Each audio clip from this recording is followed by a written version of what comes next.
Yesterday, there was a lot of buzz and conversation about the problem or the experience that parents have of being cut off from their kids. And you know what? There were some kids, some people talking about their parents that I think are really valid. If we haven't met before, I'm Kathy, and with Sweet Richard, who is back at home getting bug bit. We support single moms and sons of single moms to have happy, joyful, and legacy-based lives. There was a comment that said SA, and I don't know what that was, and someone else said, oh, she means sex abuse.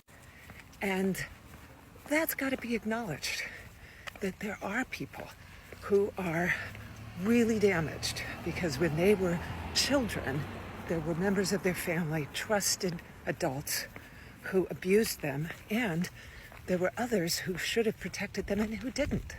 And so it's things like that that I think we can all agree that those parents have to be cut off. There's no way that you can maintain a relationship with an abuser who hasn't been willing to acknowledge that. Or do you? Now, I think if any of us are not in that position, that we can't talk, but I am aware of a couple of people who had to deal with this. One is a famous person. Her name is Joyce Meyer. If you don't know her story, it's intense. She went through that with her father, from her father, for years. I don't know all the ins and the outs and the details of her story. I think it's quite obvious that she and her husband would never have allowed her father access to the grandchildren, at least on their own. But I don't get the impression she cut her dad off for any length of time.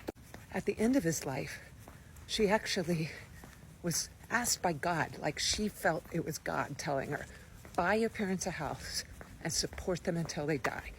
Bring them to the town where you live. She didn't want to do it, but she believed it was God, so she went ahead and did it. And by the end of his life, her father finally acknowledged the things he had done.